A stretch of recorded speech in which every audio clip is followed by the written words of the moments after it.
Nous allons regarder la lettre aux Colossiens ce matin pendant quelques minutes. La lettre aux Colossiens.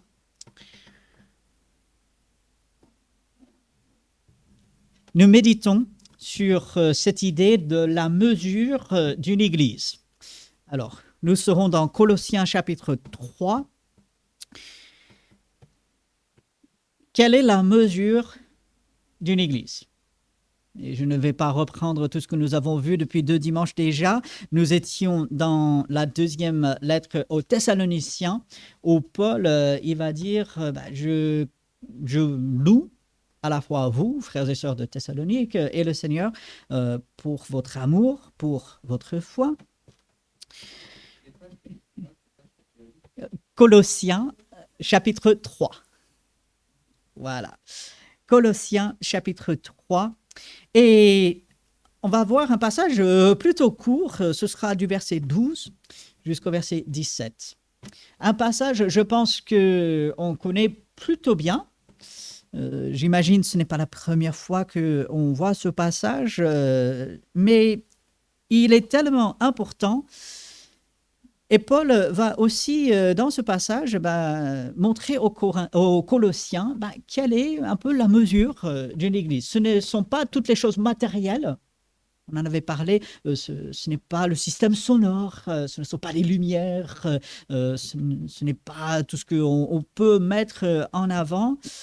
Non, finalement, comme nous avons vu dans 2 Thessaloniciens depuis 2 semaines, ici dans Colossiens chapitre 3, je vous invite à suivre avec moi. Je vais faire la lecture de ces quelques versets, du verset 12 jusqu'au verset 17. Paul va dire ceci: « Ainsi donc, comme des élus de Dieu, saints et bien-aimés, revêtez-vous de sentiments de compassion, de bonté, d'humilité, de douceur, de patience. Supportez-vous les uns les autres, et si l'un a sujet de se plaindre de l'autre, pardonnez-vous réciproquement. De même que Christ vous a pardonné, pardonnez-vous aussi. Mais par-dessus toutes ces choses, revêtez-vous de l'amour, qui est le lien de la perfection, et que la paix de Christ, à laquelle vous avez été appelés pour former un seul corps, règne dans vos cœurs, et soyez reconnaissants. Que la parole de Christ demeure en vous dans toute sa richesse. Instruisez-vous et exhortez-vous les uns les autres en toute sagesse par des psaumes, par des hymnes, par des cantiques spirituels, chantant à Dieu dans vos cœurs en vertu de la grâce. Et quoi que vous fassiez en parole ou en œuvre, faites tout au nom du Seigneur Jésus, en rendant par lui des actions de grâce à Dieu le Père. » C'est un passage plutôt court, mais un passage condensé. Vous savez, quelque chose de condensé, c'est un peu, parfois, il y a même des aliments condensés, et puis on ajoute un peu d'eau, on ajoute quelque chose, et puis ça grandit. En fait, ce passage, il est plutôt court, mais vous l'avez compris, si vous connaissez bien le passage, vous l'avez déjà vu. Énormément de choses à voir ici, et je ne prétends pas pouvoir tout traiter ce matin, ce serait trop long. Mais je veux faire ressortir plusieurs éléments pour nous ce matin en tant qu'assemblée de Vernon, alors que nous mesurons notre assemblée. Voici vers quoi nous devons tendre. Voici où Dieu, lui, il met la barre. Et ainsi, réfléchissons à notre assemblée dans son intégralité, tous. Mais j'aimerais vraiment ce matin que chacun se pose la question par rapport à ces éléments que nous allons voir. Et il est tellement facile de penser à quelqu'un d'autre. Ah, telle ou telle personne a besoin de ça. Ah, je vois un passage. Ah oui, ça, c'est pour lui, c'est pour elle. Ça, c'est facile, n'est-ce pas?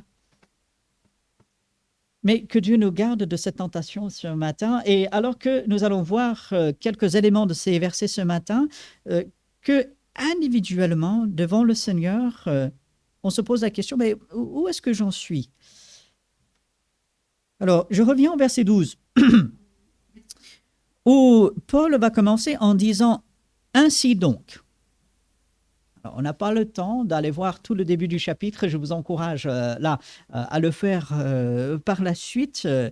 Mais Paul, il va expliquer bien sûr le salut et que finalement Dieu a rassemblé des gens d'horizons différents, des gens avec des arrière-plans différents, avec certains des convictions différentes dans différents domaines. Et il les a rassemblés pour être donc ce corps de Christ. Donc Christ est le chef. Et il dit, parce que Dieu a fait cela, et parce que, verset 12, nous sommes des élus de Dieu, c'est-à-dire Dieu, il nous a choisis, gloire à Dieu, nous sommes saints et bien-aimés, c'est-à-dire mis à part pour Dieu, nous sommes bien-aimés par Dieu, et tout ça grâce à Jésus-Christ. Si nous avons accepté Christ comme notre Sauveur, alors prenez par la suite un moment, même plusieurs moments, pour réfléchir à votre identité en Jésus-Christ devant Dieu, élu, saint, bien-aimé. C'est énorme. Laissez-vous encourager, inspirer par cela. Et Paul va dire, puisque tel est votre cas, si c'est votre cas, c'est mon cas, j'ai accepté Christ comme mon sauveur, gloire à Dieu. Si c'est votre cas, revêtez-vous d'un ensemble de choses. Alors, la liste, alors Paul il y va, hein. Revêtez-vous de sentiments de compassion. N'est-il pas vrai que par moments, nous sommes un peu durs les uns avec les autres? On a des sensibilités différentes et peut-être cette compassion, c'est, on va dire, cette bonne pensée, ce sentiment de... certains vont parler d'empathie, mais cette compassion, je me mets à la place de l'autre. Peut-être pour certains, c'est plus facile que pour d'autres à cause de leur caractère. Peut-être d'autres sont plus durs par nature. Allez, on se serre les coudes et voilà, on se relève et on va de l'avant. Mais Paul, il dit, revêtez-vous de sentiments de compassion. C'est quelque chose qui est au plus profond de nous. Et c'est lorsque nous sommes ensemble que ça doit se manifester. Et cela peut être difficile parce que nous sommes influencés par un monde dur, n'est-ce pas? Dans le monde du travail, je l'entends, je le vois par moments, les gens, ils sont durs. Les chefs, ils sont durs. Fais ceci, ne fais pas cela, va là. Et puis les collègues, parfois, sont très durs. Ils ont des paroles très dures, des paroles qui blessent. On est dans un monde très dur et on fait un peu sa carapace parce que, voilà, on fait face à ce monde dur. Et puis, en fait, on reste dedans et on laisse la compassion de côté et on voit quelqu'un qui est peut-être en souffrance, quelqu'un qui passe par un moment difficile et on est peut-être un peu touché, mais on se dit, bon, peut-être c'est de sa faute. Peut-être il a fait un mauvais choix, tant pis, c'est triste, mais bon, tant pis. Peut-être, bon, il est dans une mauvaise situation, mais qu'est-ce que moi je pourrais faire? Déjà, j'ai du mal moi-même, qu'est-ce que je peux faire pour l'autre? Ces sentiments de compassion, vous pouvez aller regarder dans les évangiles combien de fois Jésus a été ému de compassion devant la foule. Une foule finalement qui le rejetait, une foule qui cherchait simplement à être nourrie, une foule qui par la suite allait réclamer sa mort. Mais Jésus avait ces sentiments de compassion. Et lorsque je réfléchis à mes frères et sœurs ici à l'Assemblée, lorsque vous le faites, est-ce que vous avez des sentiments de compassion? Ça va au-delà d'une simple tristesse. Ah, je suis triste, j'apprends une mauvaise nouvelle, je sais que quelqu'un est dans une situation assez complexe. Ça va au-delà d'une simple tristesse. La tristesse, elle est là. Mais cette compassion qui nous touche au plus profond. Et puis Paul, il va suivre cela tout de suite avec la bonté. Puisque c'est bien d'avoir de la compassion, d'être touché dans son fort intérieur, mais si on n'agit pas, ça ne sert à rien, ou pas grand-chose du moins. Revêtez-vous de sentiments de compassion, mais aussi de bonté. C'est l'action, en fait. j'agis pour l'autre. Je vois le besoin, ça me touche et je passe à l'action. Alors, ça peut prendre 1001 facettes. Il y a 1001 manières de faire cela. Des besoins sont tellement divers et variés. Et puis, chaque personne a des possibilités différentes. Moi, je ne peux pas aider peut-être comme d'autres. Ne venez pas me demander de l'aide avec de l'électricité. Allez voir notre frère Patrick pour ça. Ne me demandez pas de faire de la plomberie chez vous. Vous risquez l'inondation. Allez voir notre frère Alexander, les plombiers pour ceux qui ne le savent pas. Hein? Ne me demandez pas de conduire un camion. Allez-vous plutôt voir Ronald ou Julien. Okay? Voilà. On n'a pas tous les mêmes compétences. Donc, moi, je ne peux pas aider dans tous ces domaines-là. Par contre, il y a des domaines où je peux aider, je peux agir. Et comme les besoins sont divers et variés, Dieu nous a placés tous ensemble parce que nous avons besoin des uns des autres. Moi, je n'ai pas toutes les compétences, vous non plus d'ailleurs. Et ainsi, de se revêtir finalement de la bonté, cet amour en action, si on veut. Je ressemble à Christ. Et c'est ça la mesure d'une église. Et ce n'est pas simplement lorsque nous sommes ensemble le dimanche matin, hein, c'est trop court. Si vous pensez que manifester la bonté, c'est uniquement le dimanche matin, permettez-moi de vous dire qu'on se trompe. Mais bon, je pense que chacun ici le comprend. La bonté et même ces sentiments de compassion et toutes les autres choses que nous allons voir sur la liste, ce n'est pas simplement le dimanche matin. C'est également dans la semaine, on a la possibilité de se voir. On habite dans un rayon qui n'est pas très, très loin. On a la possibilité de s'appeler, de s'envoyer des messages, prendre des nouvelles. Je sais que moi, je devrais le faire plus souvent. Mais cette bonté qui agit, je passe à l'action, dirigée par le Seigneur et par son esprit, bien sûr. Et puis, cette compassion, ces sentiments de compassion, cette bonté, accompagnée, bien sûr, de l'humilité. L'humilité, et attention, ce n'est pas l'écrasement de soi. Alors, malheureusement, cette idée a influencé un peu le christianisme, et on a dit, l'humilité, c'est tout simplement, je m'efface moi pour laisser de la place toujours aux autres. Pas tout à fait. L'humilité, c'est s'évaluer à juste titre. Qui suis-je? Quelle est ma valeur? Ma valeur est en Jésus-Christ. Et ainsi, je vaux quelque chose. Non pas à cause de qui je suis, mais à cause de qui Dieu m'a créé et comment Dieu m'a recréé en Jésus-Christ. J'ai de la valeur parce que je suis enfant de Dieu. Et ainsi, je ne me place pas au-delà ou au-dessus des autres, mais je ne suis pas le tapis non plus. Finalement, mes frères et sœurs, nous sommes au même niveau. Et je les mets, oui, je mets leurs besoins en avant et je réponds aux besoins là où je peux. Mais chacun a autant de valeur que l'autre. Cette humilité n'est pas du tout l'écrasement, l'abaissement de soi, mais c'est finalement s'apprécier à sa juste valeur devant Dieu. C'est Dieu qui dit « Vous êtes précieux à mes yeux ». Ces enfants sont précieux. Et bien sûr, nous devons nous mettre au service des uns des autres. Être serviteurs les uns des autres, s'aider. Mais cette humilité, c'est ressembler à Christ, bien sûr. Christ n'a jamais été le tapis devant la porte. Jésus ne s'est pas laissé marcher dessus. Oui, il a donné sa vie, mais c'est parce que c'était de l'obéissance à son Père.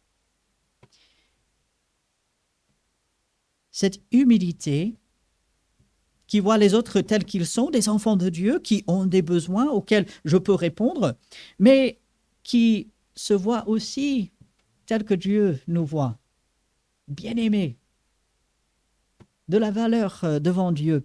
Et ça me permet également, lorsque j'ai cette juste appréciation de moi-même, de pouvoir bien agir envers l'autre.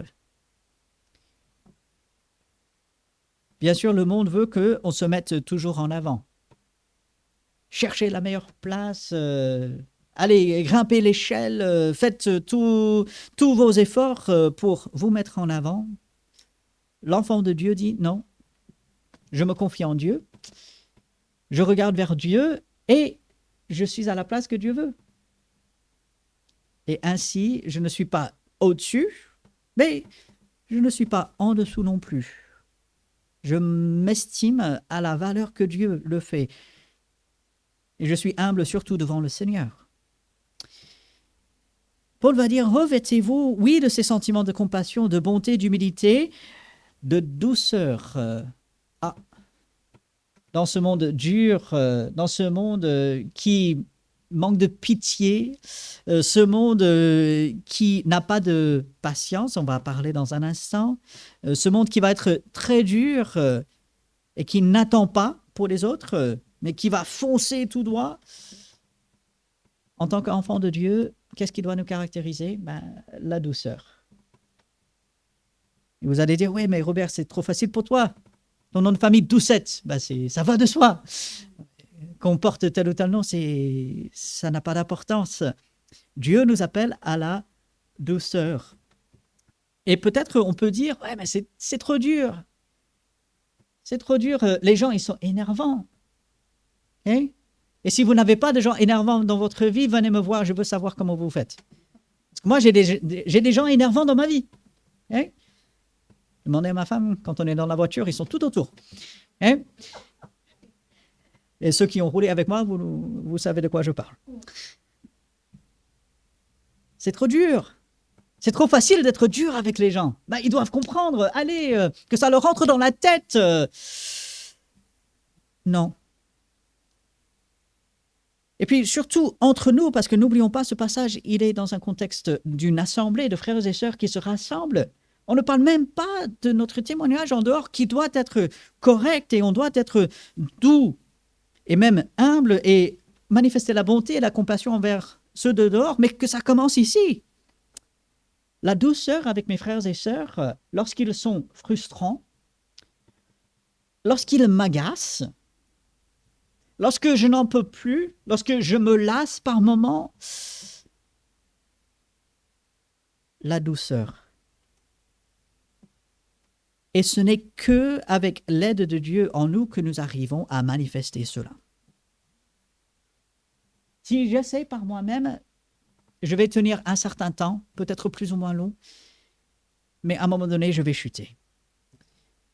C'est Dieu qui m'aide à avoir cette douceur. Et puis, bien sûr, la patience. La patience, chose dont on a déjà parlé dans les semaines passées.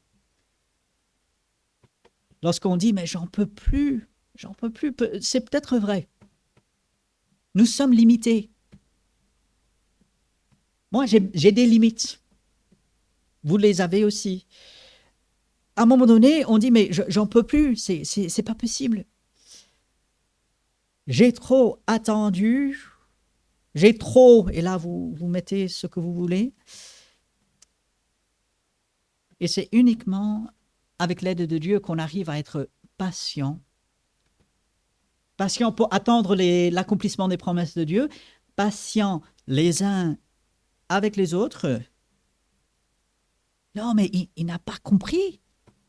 Non, mais ça fait déjà la énième fois que je dis. Non, mais elle n'a... Vous pouvez comprendre cela, vous l'avez vécu. La patience.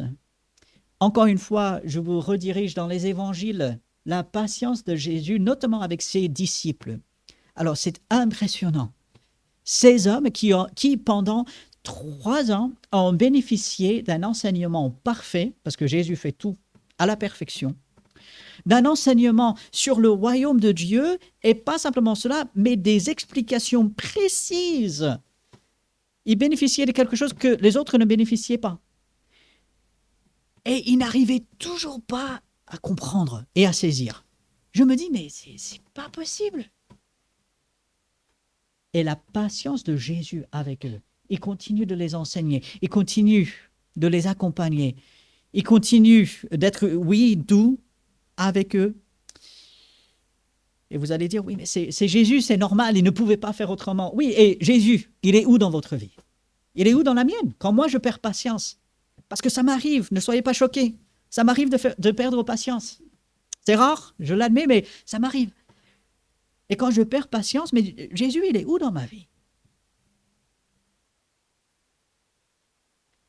Et dans l'assemblée, Dieu nous appelle à manifester de la patience. La patience pour attendre son intervention au bon moment, mais également la patience les uns avec les autres. Et c'est ce que Paul va développer dans les versets qui suivent. Supportez-vous les uns les autres.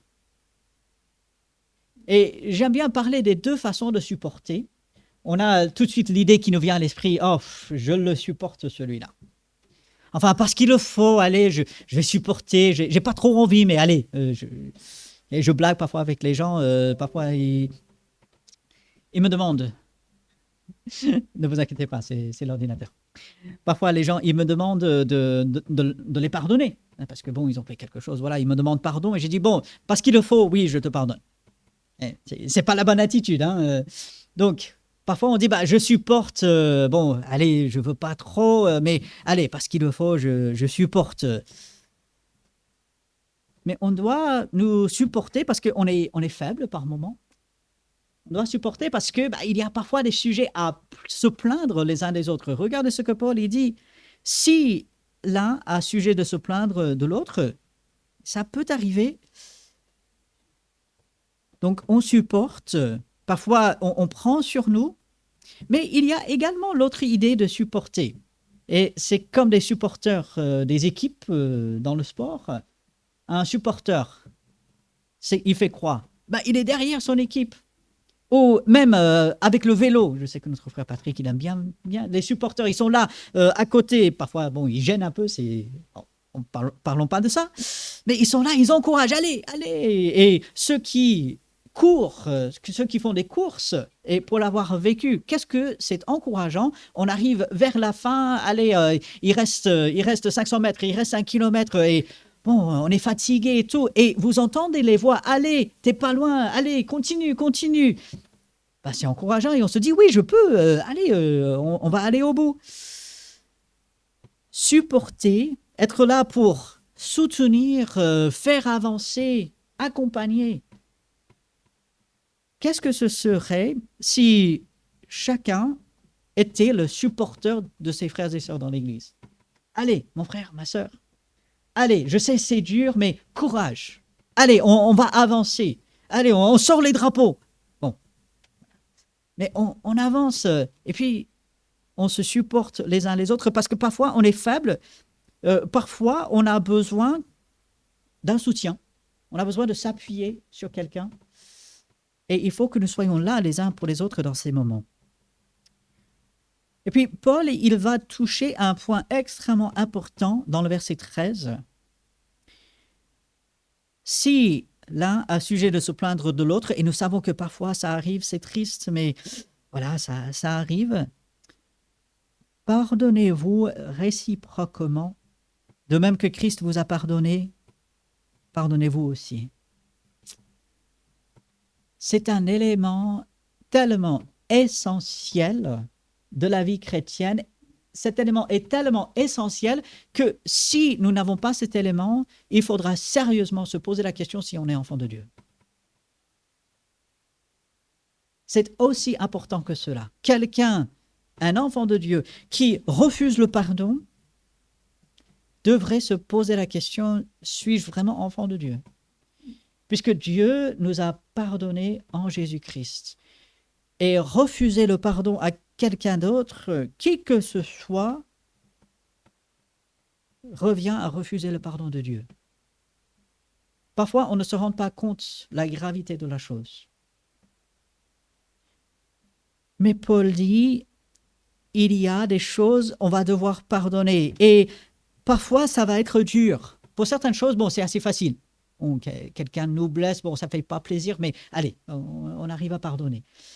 Pour d'autres choses, les blessures sont extrêmement profondes. Et même un enfant de Dieu peut avoir envie de ne pas pardonner. Mais à ce moment-là, l'enfant de Dieu va vers Dieu, va vers la parole de Dieu avec des versets comme ceci et se rend compte qu'il a bénéficié déjà du pardon de Dieu, que Dieu a effacé tous ses péchés, passés, présents, futurs, comme notre frère a dit dans sa prière. Et que refuser le pardon n'est pas possible pour l'enfant de Dieu. Il peut avoir une lutte, comprenons. Parfois, si on a été blessé, si on nous a fait du mal, il peut avoir une lutte. Dans un premier temps, on peut ne pas avoir envie de pardonner. Mais l'enfant de Dieu arrive, avec l'aide de Dieu, toujours à surmonter cela. C'est le pardon, le vrai pardon qui caractérise les enfants de Dieu. Et de se poser la question, y a-t-il quelqu'un à qui je dois pardonner aujourd'hui? Peut-être pas. Je ne dis pas ça pour qu'on cherche, il faut que j'ai quelqu'un à qui je dois pardonner. Non, non, non. Peut-être que vous avez déjà pardonné, gloire à Dieu, merci Seigneur. Mais posons la question, y a-t-il quelqu'un aujourd'hui, un enfant de Dieu à qui je dois pardonner? Peut-être. Si c'est le cas, la parole de Dieu nous montre que nous devons régler cela le plus rapidement possible. Nous avons bénéficié de ce grand pardon de la part de Dieu. À nous d'accorder ce pardon à chaque fois qu'il est demandé. Et puis, Paul termine cette partie en disant au verset 14, « Mais par-dessus toutes ces choses, comme si ce n'était pas assez, par-dessus toutes ces choses, revêtez-vous de l'amour qui est le lien de la perfection. » Paul avait certainement entendu de la part des autres ce que Jésus avait dit, « À ceci, à cet amour, tous sauront que vous êtes mes disciples. » Et ainsi, Paul dit, et il va le dire aux Thessaloniciens, il va le rappeler dans presque toutes ses lettres, l'amour que nous avons les uns pour les autres est vraiment le caractéristique, la chose qui nous met à part par rapport aux gens du monde, par rapport à toutes les religions, quelque autre groupe que ce soit. C'est l'amour de Dieu qui a été répandu dans notre cœur, comme dit la première épître de Jean. Par-dessus toutes ces choses, revêtez-vous de l'amour, qui est le lien de la perfection. Où est-ce que j'en suis dans mon amour avec les frères et sœurs? Comment est-ce que j'ai manifesté mon amour pour mes frères et sœurs cette semaine? Moi, je me pose la question, comment est-ce que je l'ai manifesté? Vous pouvez vous la poser. Comment est-ce que concrètement j'ai manifesté mon amour pour mes frères et sœurs aujourd'hui ou cette semaine? Peut-être un acte, peut-être un appel, peut-être un message, peut-être un soutien. Et comment est-ce que je peux prévoir cette semaine qui vient, manifester de l'amour à mes frères et sœurs? Pas simplement en parole, mais en action. Par-dessus toutes ces choses, peu importe ce que nous portons ce matin, nos vêtements, ça c'est juste l'extérieur. Quel est le plus important? C'est l'amour. Déjà l'amour de Dieu en nous, mais l'amour de Dieu que nous manifestons autour de nous. Et c'est cet amour qui va nous garder liés les uns les autres. Vous savez, nous avons des opinions, nous avons des convictions, nous avons des centres d'intérêt même différents. Ce ne sont pas toutes ces choses qui vont nous garder liés parce qu'on ne les partage pas tous. Certains vont préférer ceci, d'autres vont dire « Ah tiens, ça m'intéresse », alors que quelqu'un dira « Bon, je peux laisser ». Qu'est-ce qui va nous lier?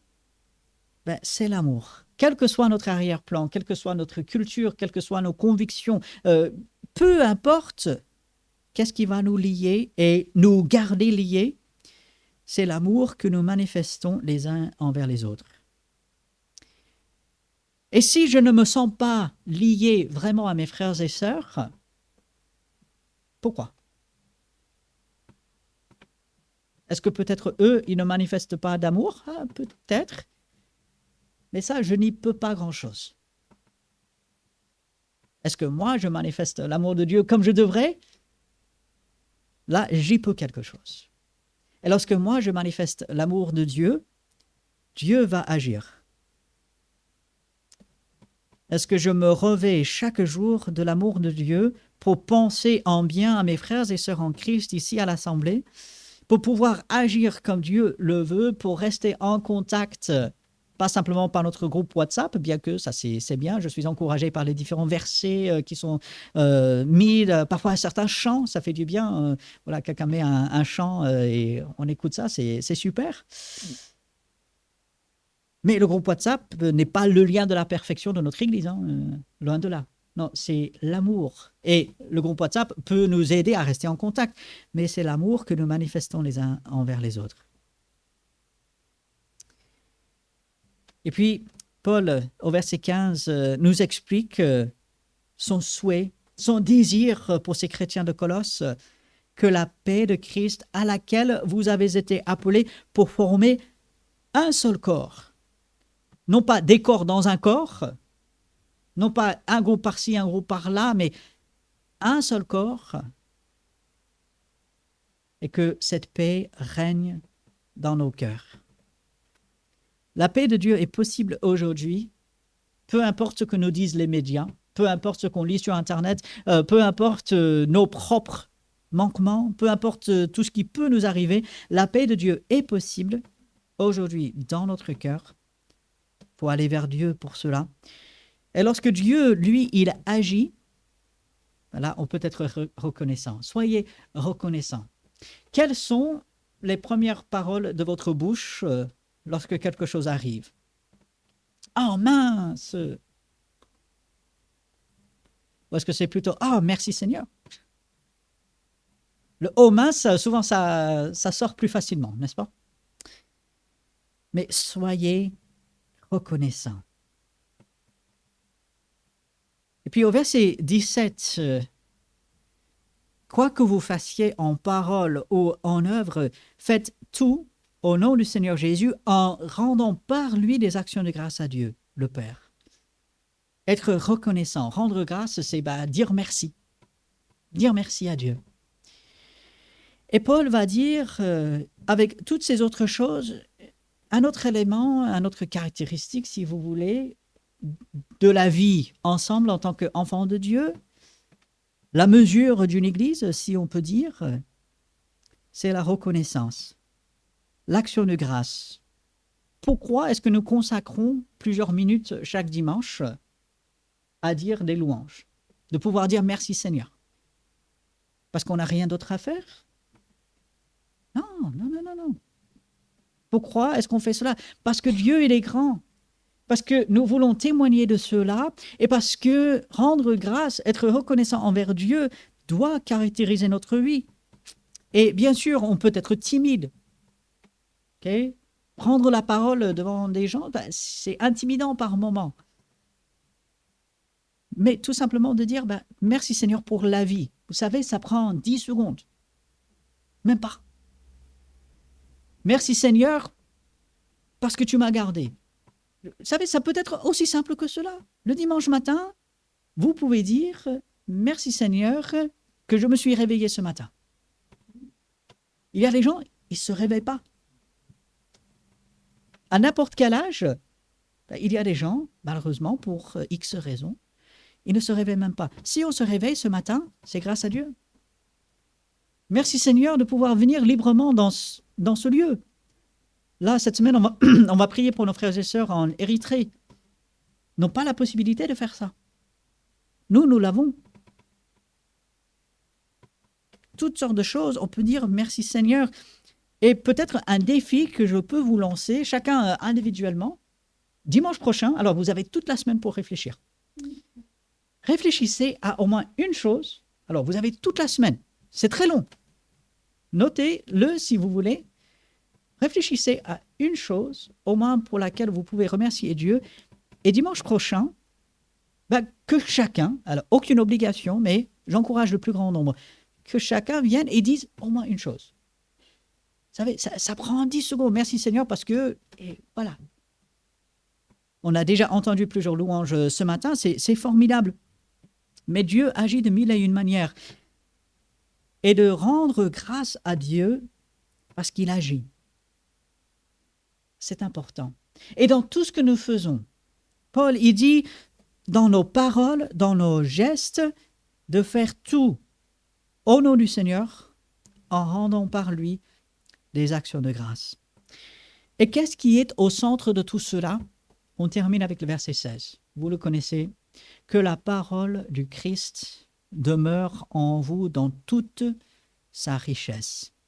Instruisez-vous, exhortez-vous les uns les autres en toute sagesse. C'est ce que nous faisons le dimanche matin, aussi le mardi soir, aussi à d'autres moments. Hier soir, on l'a fait avec les hommes. Je sais que les sœurs, elles le font également.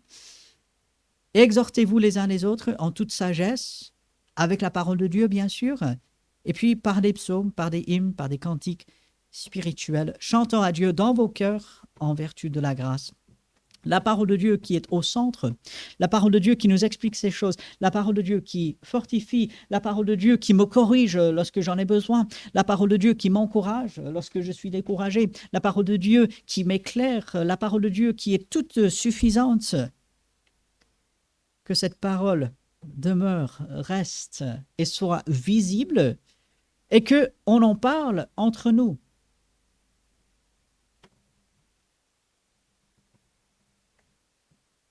Lorsque nous mettons en pratique ces versets de Colossiens 3, lorsqu'il y a ces sentiments de compassion, lorsqu'il y a la bonté, lorsqu'il y a la douceur, lorsqu'il y a la patience, lorsqu'il y a le pardon, lorsqu'il y a la reconnaissance, lorsque la paix de Dieu nous unit les uns aux autres, croyez-moi, ça fait une assemblée solide. Ça fait une assemblée à la gloire de Dieu. Et ça fait une assemblée qui va avoir un impact autour d'elle. Nous pourrions avoir le meilleur bâtiment, le plus beau. Nous pourrions avoir toute l'informatique, système solaire, nous pourrions avoir tout ce que l'on veut pour avoir un cadre agréable, super, attirant. Si on n'a pas ces versets, ça ne sert à rien. C'est bien d'avoir un bâtiment qui est accueillant et dans lequel les gens souhaitent venir. Ça, c'est normal. C'est bien d'avoir un peu de technologie qui nous permet donc de louer Dieu au mieux. Mais ne nous trompons pas de cible. Ne mesurons pas notre assemblée à tous les aspects extérieurs. Mesurons notre assemblée par ces versets ici en Colossiens, ceux en 2 Thessaloniciens. Est-ce que nous arrivons à la hauteur? Avec la grâce de Dieu, on peut. Dieu veut nous aider à grandir. Dieu veut nous aider à progresser. Dieu veut nous aider à mettre en pratique ces choses. Et gloire à Dieu, oui, je sais que beaucoup le font. Mais nous pouvons progresser. Et comme j'ai dit, chacun, ça commence avec soi. Cette assemblée, oui, elle est composée de différents membres. Donc, c'est un tout, c'est un corps. Mais ça commence avec moi. Et je me pose la question et j'invite chacun à se la poser. Est-ce que je me vois dans ces versets? Est-ce que j'ai des progrès à faire devant Dieu?